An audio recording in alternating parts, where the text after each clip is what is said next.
மதவெறி அரசியலை பரப்பும் சனாதன கும்பலை கண்டித்து டிசம்பர் 22 அன்று மதுரையில் ஆர்ப்பாட்டம் நடைபெறும் என விடுதலை சிறுத்தைகள் கட்சி தலைவர் தொல் திருமாவளவன் அறிவித்துள்ளார்.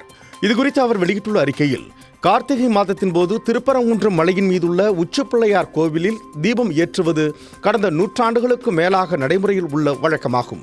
அதற்கு பதிலாக அந்த மலை மீது இருக்கும் சிக்கந்தர் தர்காவுக்கு அருகில் தீபம் ஏற்ற வேண்டும் என்று சமூக பிரிவினைவாத சனாதன சக்திகள் பிரச்சனைகளை எழுப்பி வருகின்றன.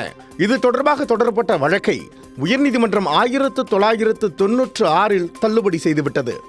எங்கே தீபம் ஏற்ற வேண்டும் என்பதை இந்து சமய அறநிலையத்துறைதான் முடிவு செய்யும் என்று தீர்ப்பளித்துவிட்டது.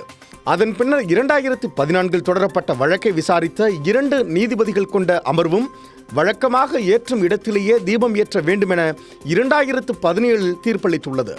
இவ்வாறு சனாதனவாதிகளின் வழக்கை 2 முறை நீதிமன்றம் நிராகரித்த பிறகும் கூட அதே கோரிக்கையை மீண்டும் தங்களுக்கு வேண்டிய நீதிபதி ஒருவரை முன்வைத்து மதவெறி கும்பல் பிரச்சனை கிளப்பியுள்ளனர் என்று குற்றம் சாட்டியுள்ளார். திருப்பரங்குன்றத்தில் மத நல்லிணக்கத்தையும் அமைதியையும் சீர்குலைக்க முயற்சிக்கும் மதவெறி சனாதன சக்திகளை முறியடித்து தமிழ்நாட்டை பாதுகாப்பது ஜனநாயக சக்திகளின் கடமையாகும் என்றுள்ளார். அத்துடன் தற்போது நடைமுறையில் உள்ள நீதிபதிகள் நியமனத்திற்கான கொலிஜியம் முறையை மாற்றிவிட்டு அரசியல் தலையீடு இல்லாத புதிய முறை ஒன்றை உருவாக்கும்படி இந்திய ஒன்றிய அரசை வலியுறுத்த வேண்டியதும் அவசியமாகியுள்ளது என்றுள்ளார்.